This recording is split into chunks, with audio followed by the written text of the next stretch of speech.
So, me again. Welcome to Tipping Points episode 27, where we ask key questions about how we balance conservation and development.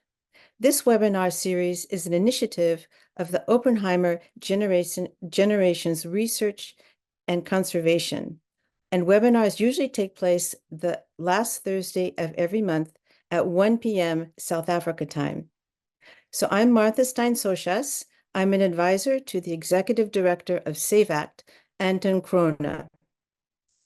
Previously, I was Regional Director for the Agence Française de Développement, or AFD, in South Africa for 4 years, which is how I met Anton and learned more about SAVACT.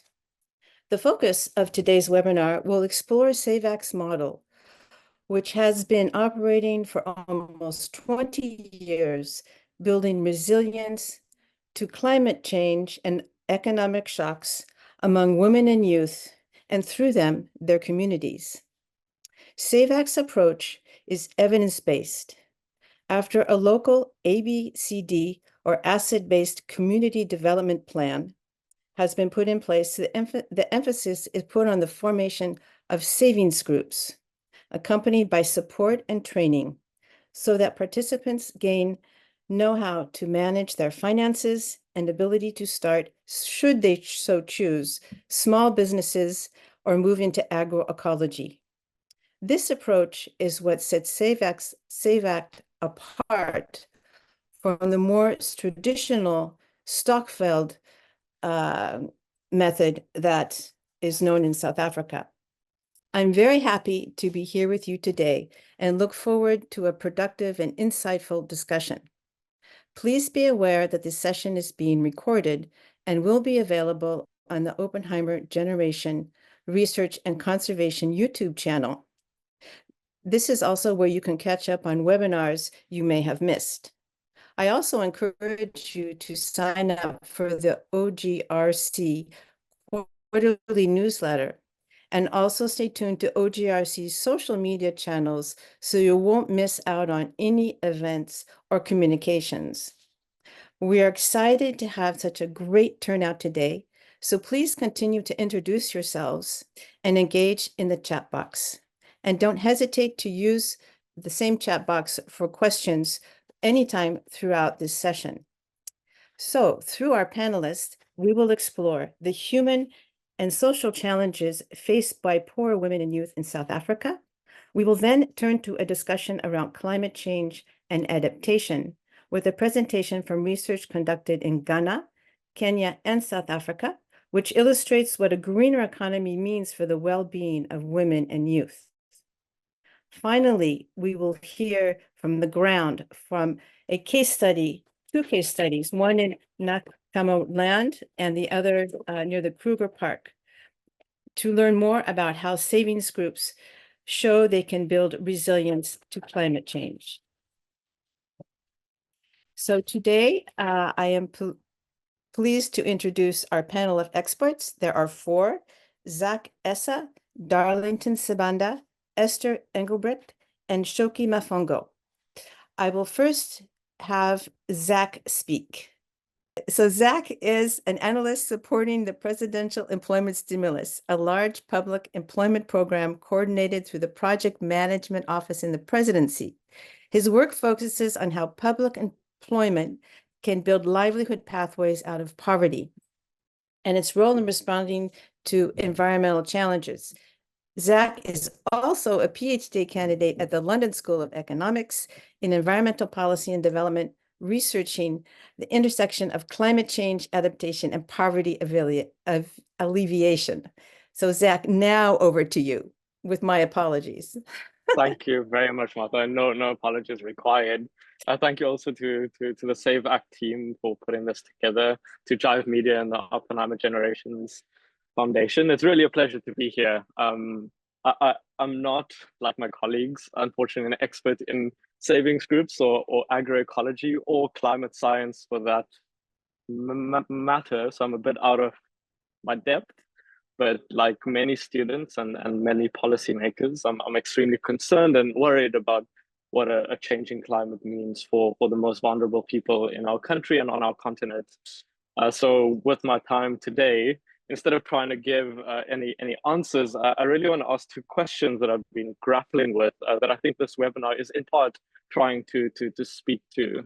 The first one is related to the groups of people that are severely impacted by a changing climate, people experiencing poverty, women and children.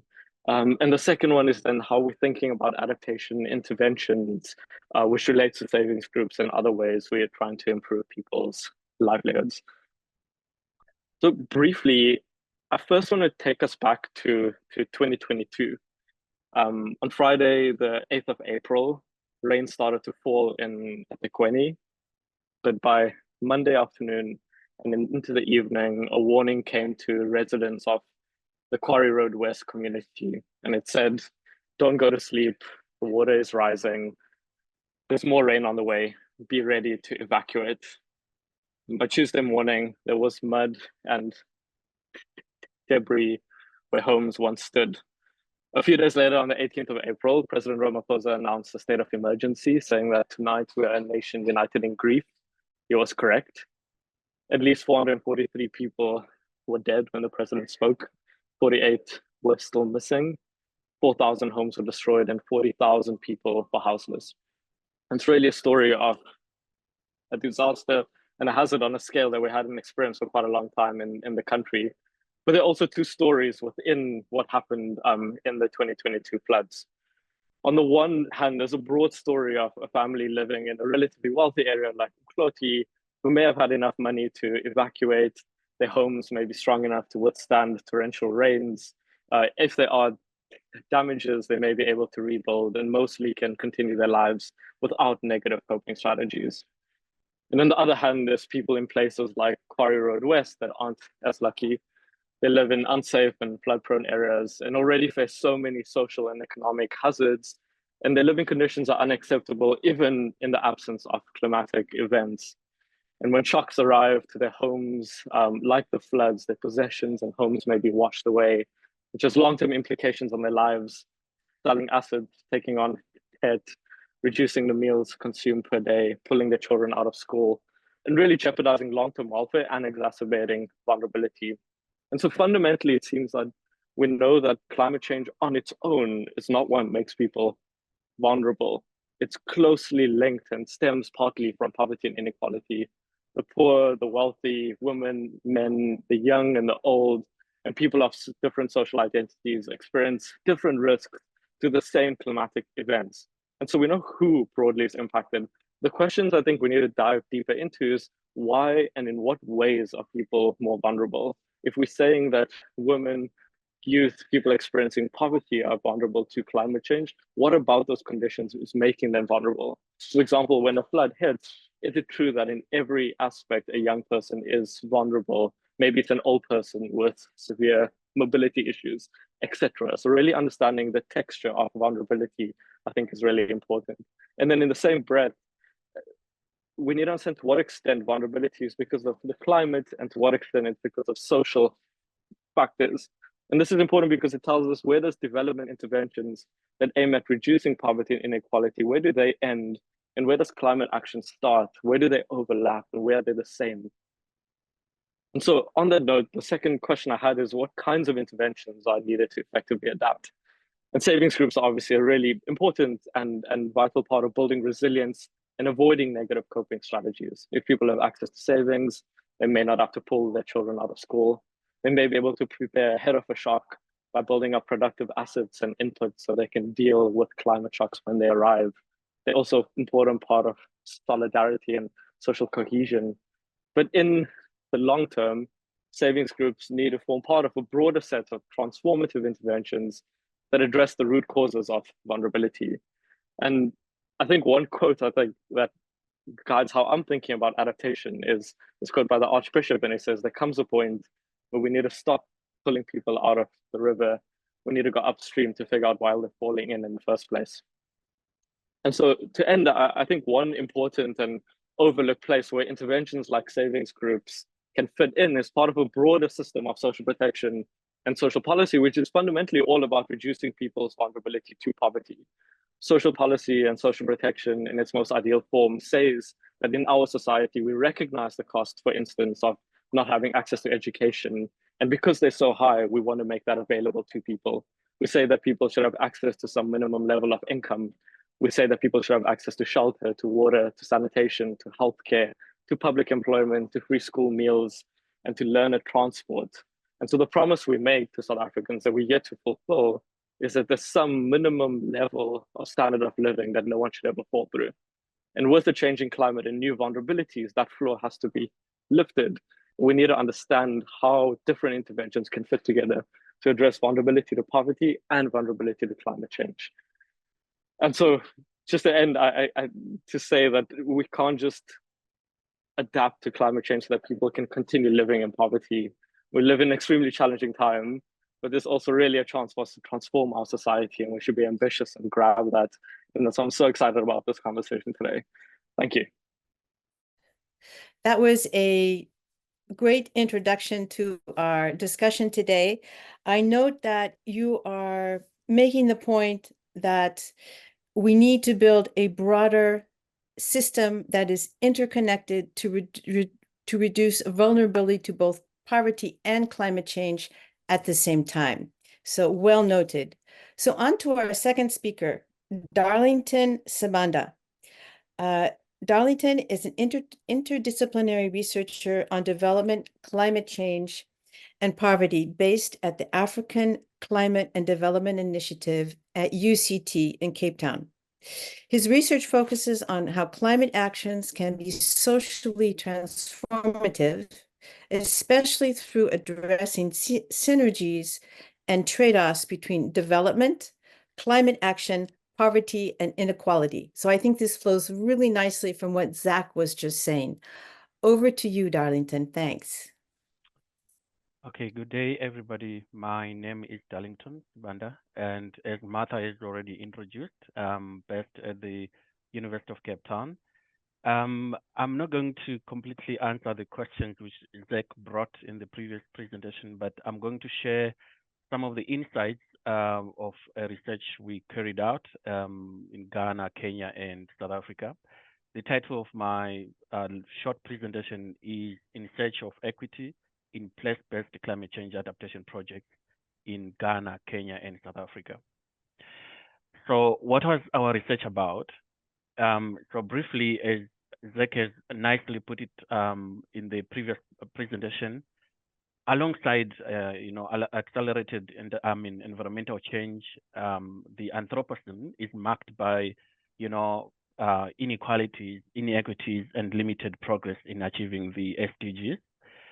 So we wanted to find out, can climate action address multidimensional poverty, inequality, inequity, and other SDGs while simultaneously reducing climate risk?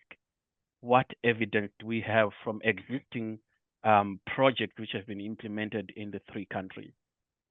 So we wanted to understand, in terms of just the livelihood benefits of climate change projects in relationship to specific and generic adaptive capacity. We also wanted to know how project benefits are distributed, which is related to distributional equity. We also wanted to know whether and how local history, needs, and priorities, practices, and knowledge are considered in climate change adaptation projects, which is related to recognition of equity. What processes and structures were used to support transparency, inclusion, local governance, and decision-making, which is related to procedural equity. We also wanted to look at some of the lessons which we can draw out of this. In order to carry out, we kind of selected 32 projects which have been implemented in Kenya, Ghana, and South Africa. And we conducted about between 1 to 2 hours online interviews. So what I'm going to share with you are sort of overall learnings from these projects which have been implemented across the three countries. Number one is the fact that we should agree on a set of principles and lens which are related to equity to guide the project in order to ensure fairness and transparency. This can be done by actively working with and reflecting on what equity is and why it's critical. We also looked at the three types of equity and the fact that they're all closely intertwined. They all lead into each other: recognitional, procedural, and distributional equity. One example from the interview was that we would work with very respected persons in the community who could serve as role model and champions to change the narrative. Another important one was to engage and embed local CBOs and NGOs and experts in the project right from the beginning, especially for to have implementers also living in the project site. One respondent indicated that it is critical to have an organization that has experience on the ground, that understands the terrain and the context. What this does is that it builds trust, it opens channels of communication, it also brings regular interaction between the implementers of the project and the beneficiaries. The third one was to ensure social, relational, and cultural aspects are given as much attention as technical, right from the beginning when the design phase of the project is happening.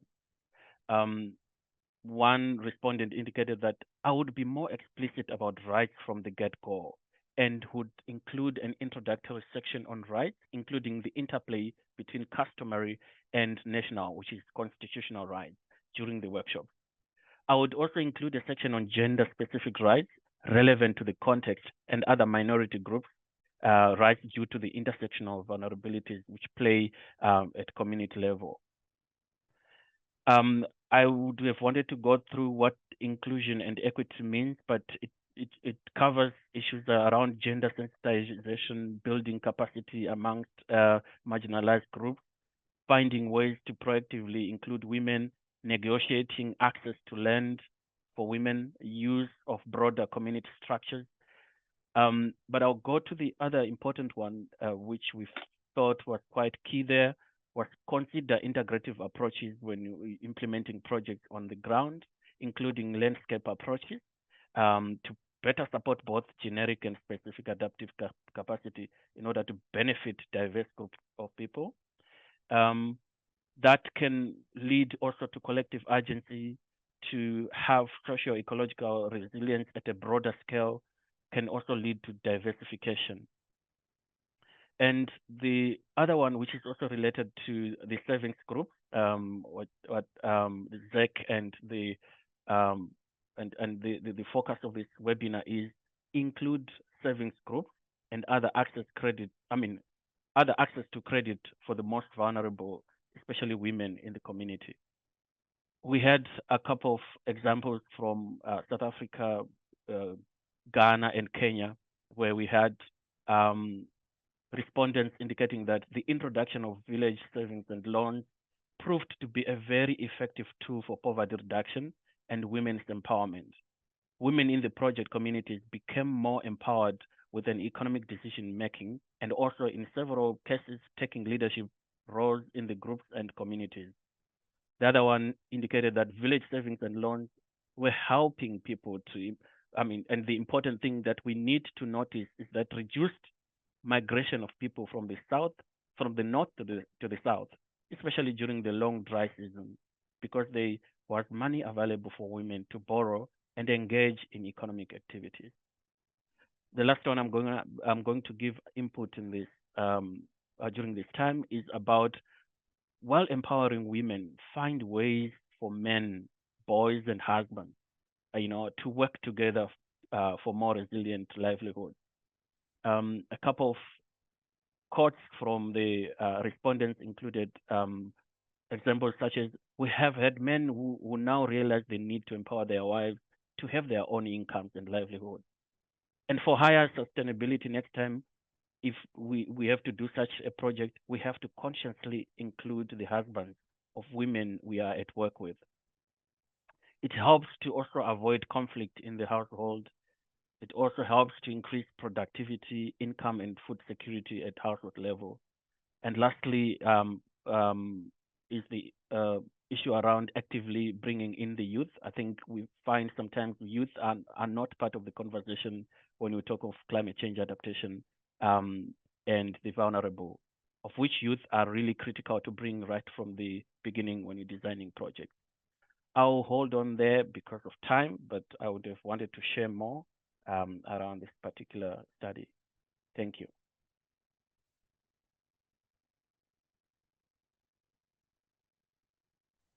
Thank you, Darlington. That was very interesting. I noted for myself the very strong link between equity and inclusive approaches, including including the issues around gender. So now I would like to introduce our third speaker, Esther Engelbrecht.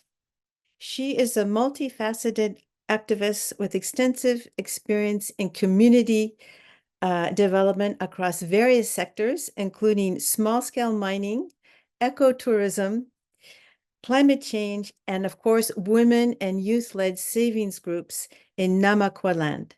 So Esther, please, over to you. Stories, pardon. So stories choose us and not vice versa. It's a saying of this amazing indigenous woman, Clarissa Pinkola Estes. And for me, this story about how does financial savvy absorb climate shocks for communities. It's a story that SafeAct was sort of chosen on me to tell this story. So I did some work in October to find out what's actually happening on the ground. So the areas that we had 42 people participating in the case study. So what we found is that, yes, indeed, savings groups are catalysts for climate resilience, and that it offers social protection and livelihood strengthening, especially in rural areas. It equips members at critical tipping points to adapt and to manage economic and environmental shocks and stresses. Community and social cooperation is developed, and this often leads to extended economic opportunities and capacity to withstand climate impacts in vulnerable landscapes. So for you who have never been to Namaqualand, we are on the border with Namibia. So the case study areas was Steenkop and then Lilifontein.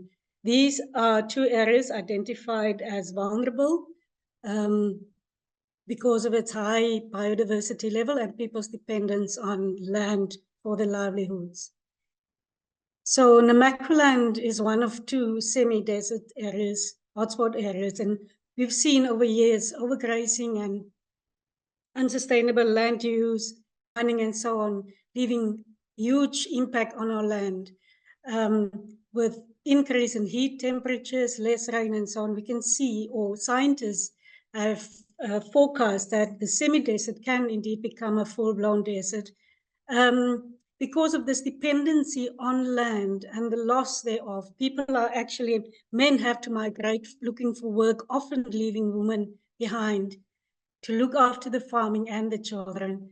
And the issue is quite pertinent when we look at the fact that 57% of the people that we've interviewed are dependent on land for farming and also on social grants. This is just pictures for you to see landscape challenges over time. I'll speak to the two in the middle, livestock vulnerability and timing of, can you just go back? Okay, livestock vulnerability, we've seen, or farmers have seen an increase in diseases, especially ticks. Because the rain season is coming later, it means that the farmers are getting lambing season later and they can't sell their stuff end of December, hurting their pockets. So SafeAct now, savings groups give people access to money. They save their money and they get access to it. But for SafeAct, it's much deeper than that. So we look into empowerment issues, financial education. We also link our savings groups to asset-based community development programs, agroecology, and enterprise development. And we always make sure that we do our work sometimes in relation with partners and sometimes directly. So savings group in Namaqualand has been formed since 2016 in I just want to make 2 points here, which for me is quite vital, that we have in total in Lelyfontein, which is quite a small community, 600 and something people living there. We have 129 people being members of savings groups, and in Steenkop we have 190 members. That speaks to me to social support networks that is so crucial in times of crises.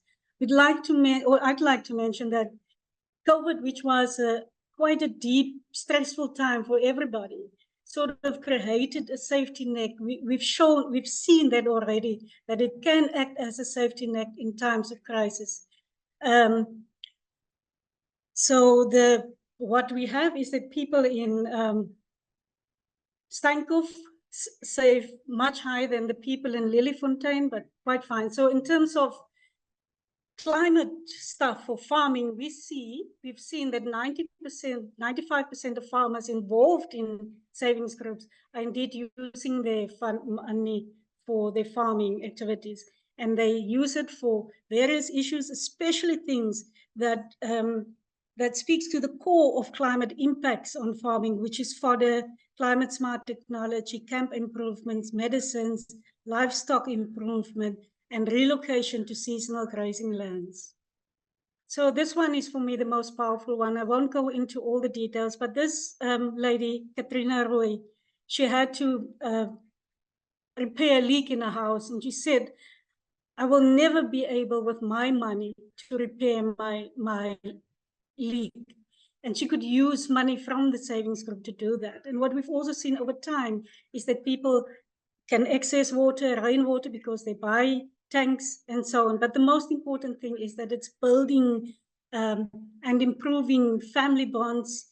And we've also seen now, because women are participating more, men are coming to the table as well. Let me say within a family context. Okay, I can speak to that again. But the thing for me here is that farmers also find a way to, those yellow things around the camp is for them to protect themselves against the wind and so on. And they could also bring in hardier livestock, like the one with the red head is a spikkelbok. And also what we've seen is that more women are now becoming farmers as well. So like I've said, livestock improvement tools, two that we see over time is the meat master and the spikkelbok. So what came out is that those two livestock are softer on the land because they are not that selective in terms of grazing.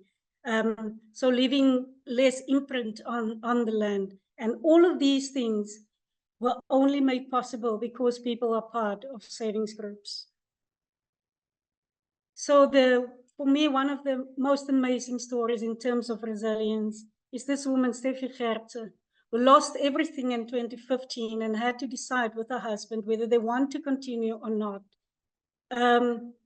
So she joined the savings group, and she's also part of the Steenkop cooperative.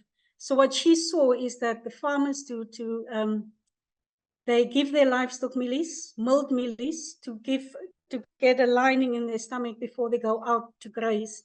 And she then bought from her savings, bought a maize mill, and now she's milling the mealies and then sell it off to farmers.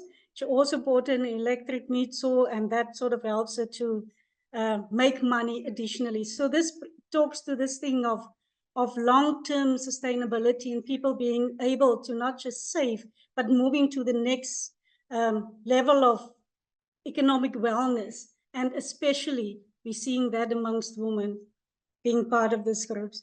I just want to go one step back.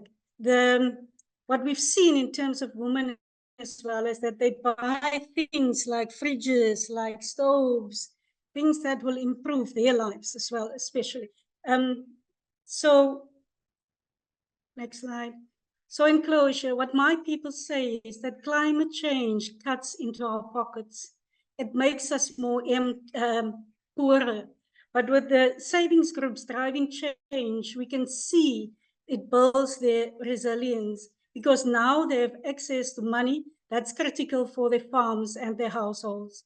So for us, savings groups are sort of a first line of intervention, also to position rural women and youth to secure livelihood pathways and make adaptations. Our work, SafeX work, is scalable, but we need partners to make this happen. Thank you.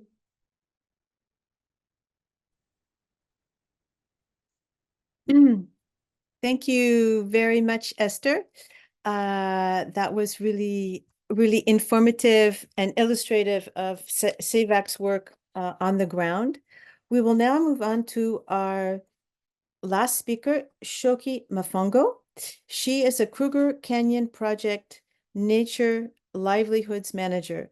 She will be outlining the innovative addition of climate change adaptation, CAPEX, and discuss the national gender dialogues.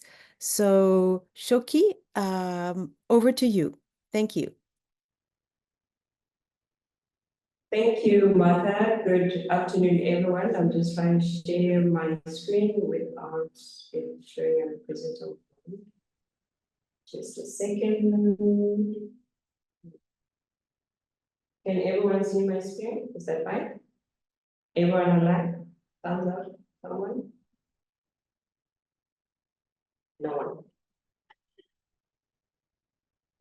Okay, so my question to answer this afternoon is basically to share insights from the gender dialogue, which I attended and presented last week in Pretoria, and to see if we can use some of those to inform implementation on the ground. So I'm going to do that by quickly going through our case study here in the Kruger to Kenyans biosphere on how we have used savings groups to leverage the work that we do with regards to climate change adaptation, and how we have been able to reach our objective of building resilience of communities to the impacts of climate change. Next slide.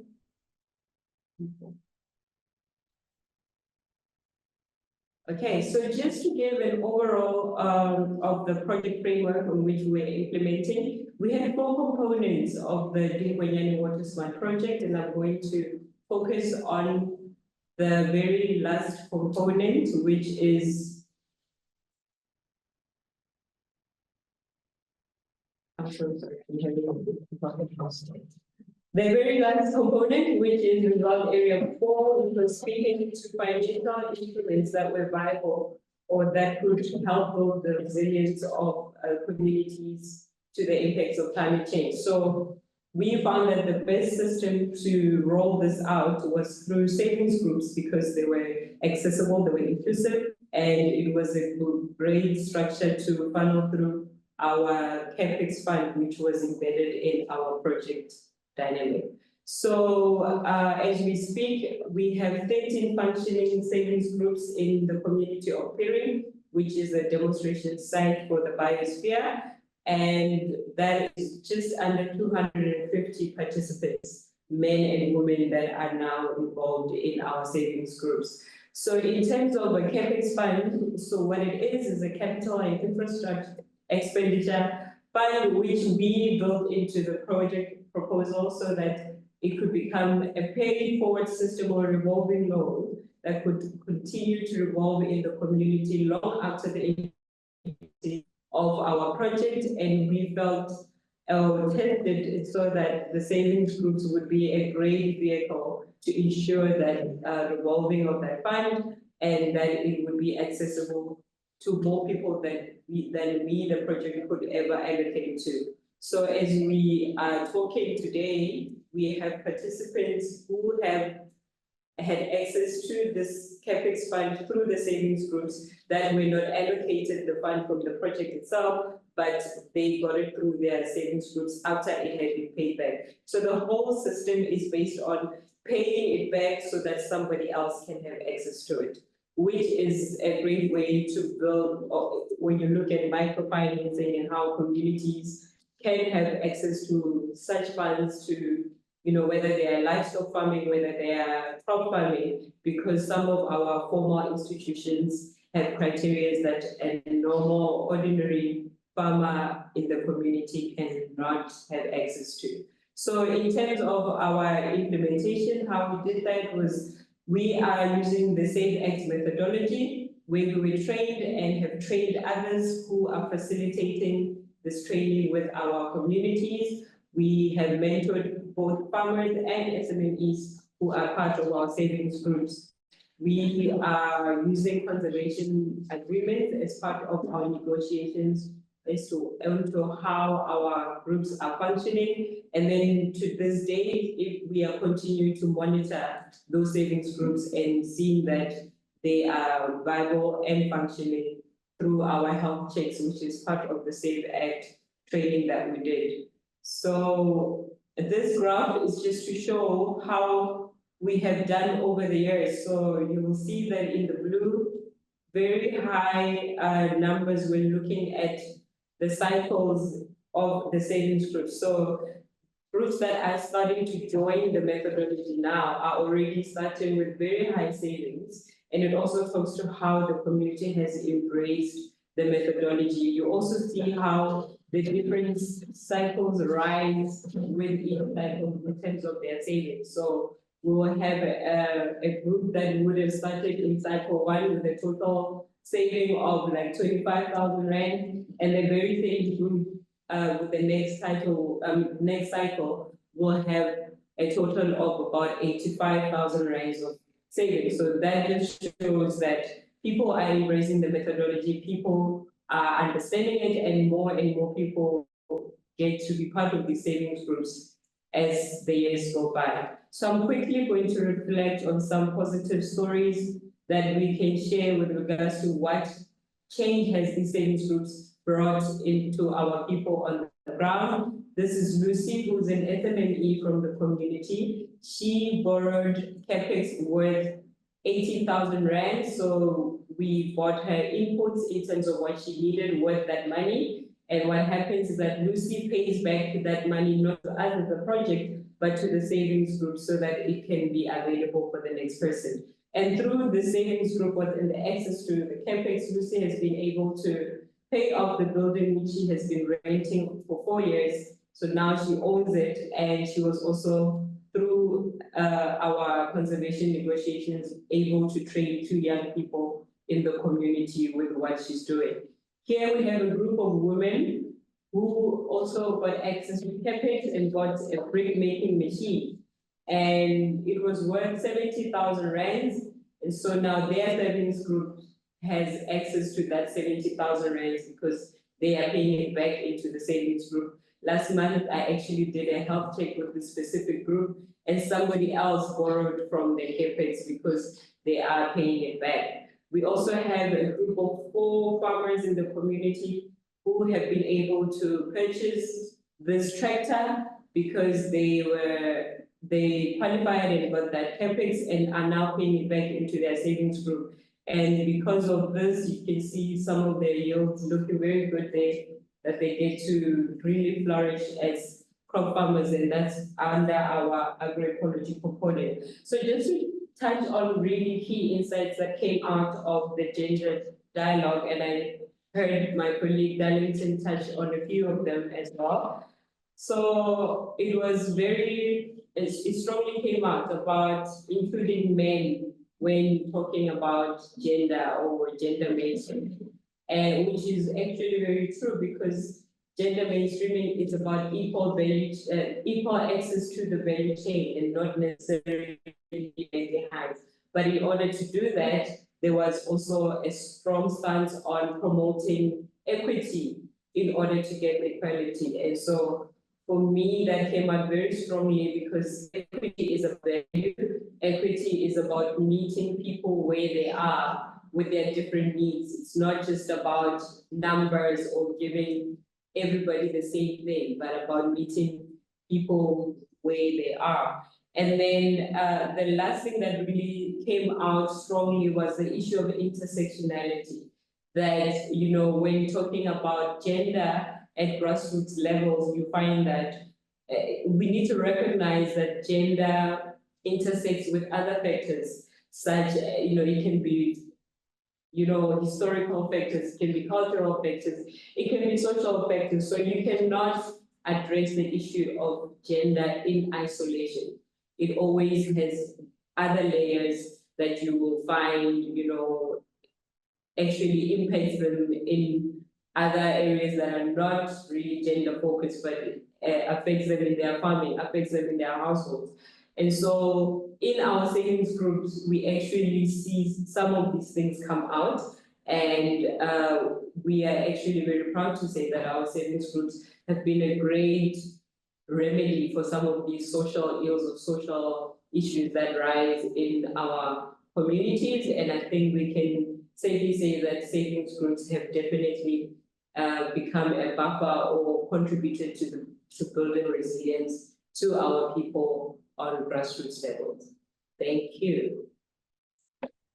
Thank you, Shoki. That was another insightful presentation.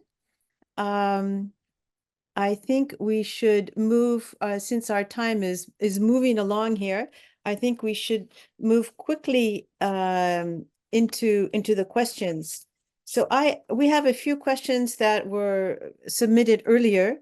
So my first question is for Zach. So Zach, we understand that you've been working in the social employment space. How do you see social protection and where are the gaps? And how do you think the SAVAC model could assist? Yeah, sure. Thanks so much, Martha. And for all of the presentations so far, it's been fascinating and interesting to learn more. I think maybe to take a step back briefly, the second priority of the Government of National Unity is all about poverty alleviation. And social protection, the social protection system has changed pretty significantly in the last few years. So before COVID, the only form of ongoing support, for example, to unemployed people was public employment programs. And now we have the introduction of the social relief of the stress grant.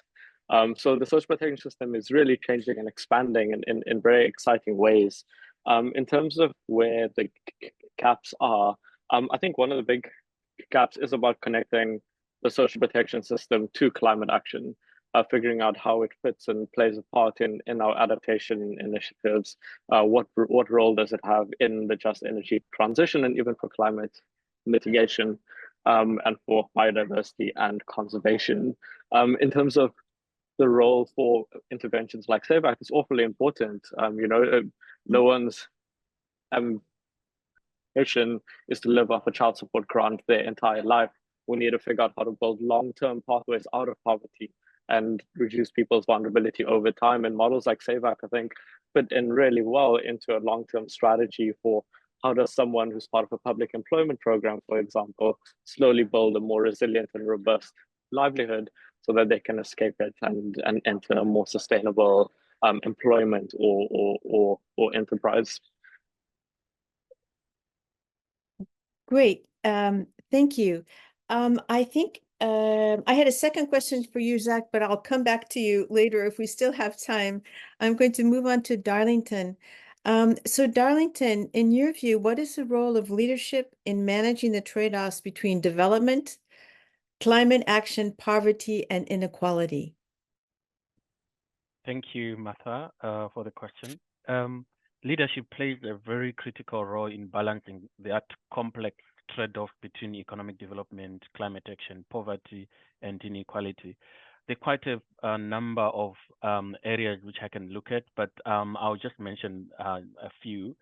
Number one, leadership can help in setting a vision for inclusive and sustainable growth. And number two, leadership must use evidence, best approaches to understand the impact of of different policies on development, climate action, poverty, and inequality. And leadership also can play a key role in fostering partnerships and multi-sectoral collaboration. Again, related to my presentation earlier on, leadership can play a role in ensuring equitable resource allocation.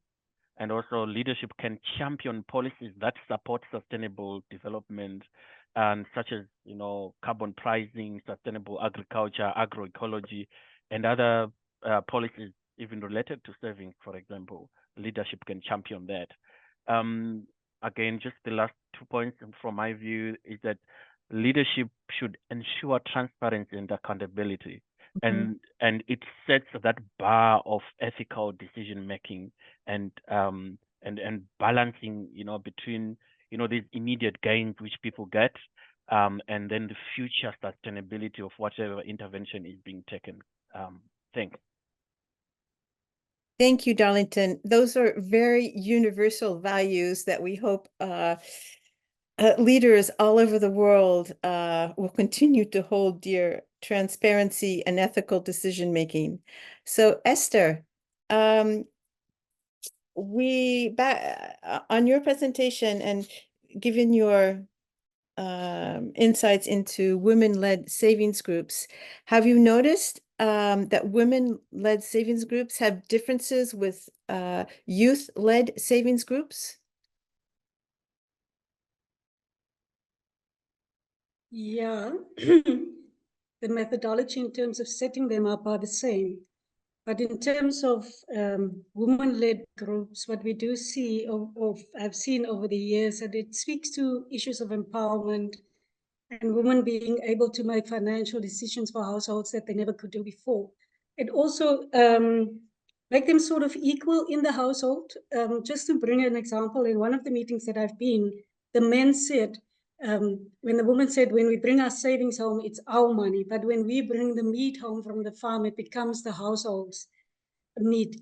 And they fought about that. And because of that, because women now have more access to money, the men started to change and they more became part of the savings group. But when we talk about women, we talk family. We see increase in well-being and wellness in the household. And I've also seen over the years that women have now, in fact, started children's groups in some of the communities in Pella, where when they have started, they will take out maybe, for example, 2 books, and one will be for a child or a husband. And then they've started, so they changed the dynamics in the household. That and also for me, this deep narrative of people being poor because they are dependent on social grants, especially indigenous communities. And through savings groups, we see that there's a change, that they want to break the cycles of poverty through this savings groups.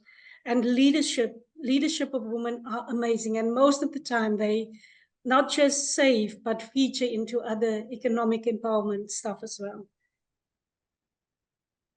Thank you, Esther. So again, we hear that leadership, even on a very local level, is extremely important, and that savings groups give women agency to take more power over their lives. So my next question is for Shoki.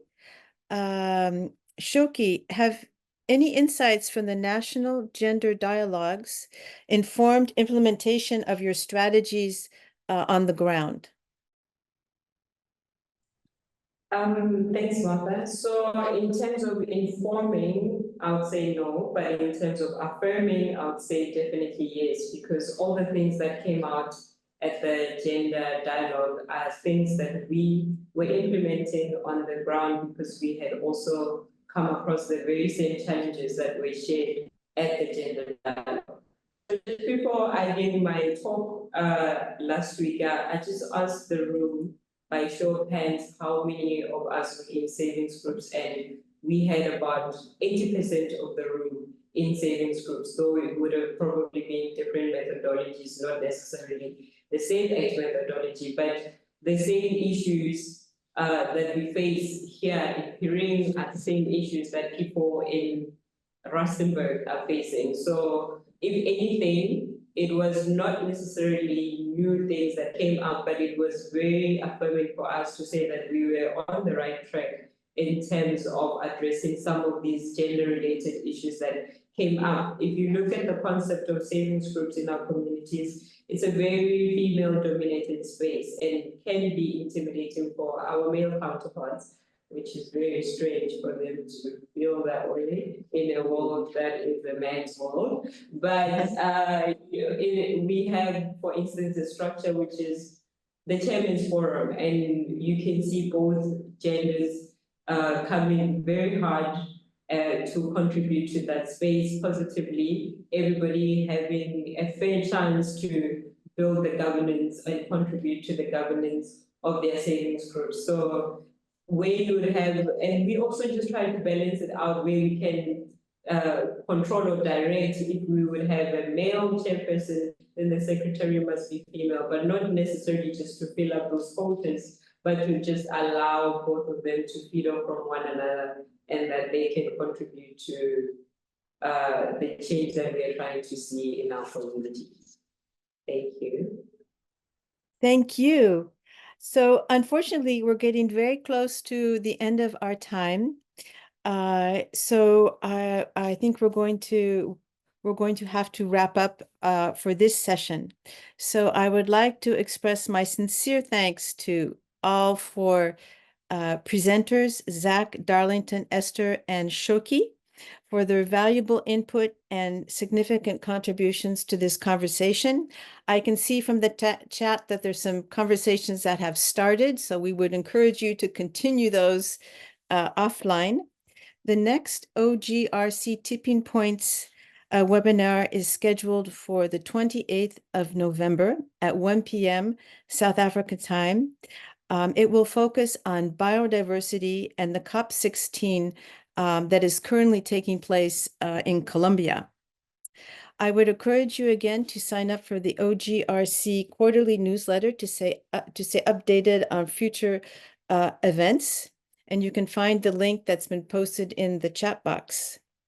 And if you missed any part of this webinar, it will be uploaded to the OGRC YouTube channel very shortly, along with the summary that will be posted to the RGRC website. So once again, thank you all for your participation today. I saw that we got up to about 48 participants. We are very happy that you joined us today, and we look forward to welcoming you to the next Tipping Point webinar on November 28th. So have a great rest of your day. Thank you, and bye-bye.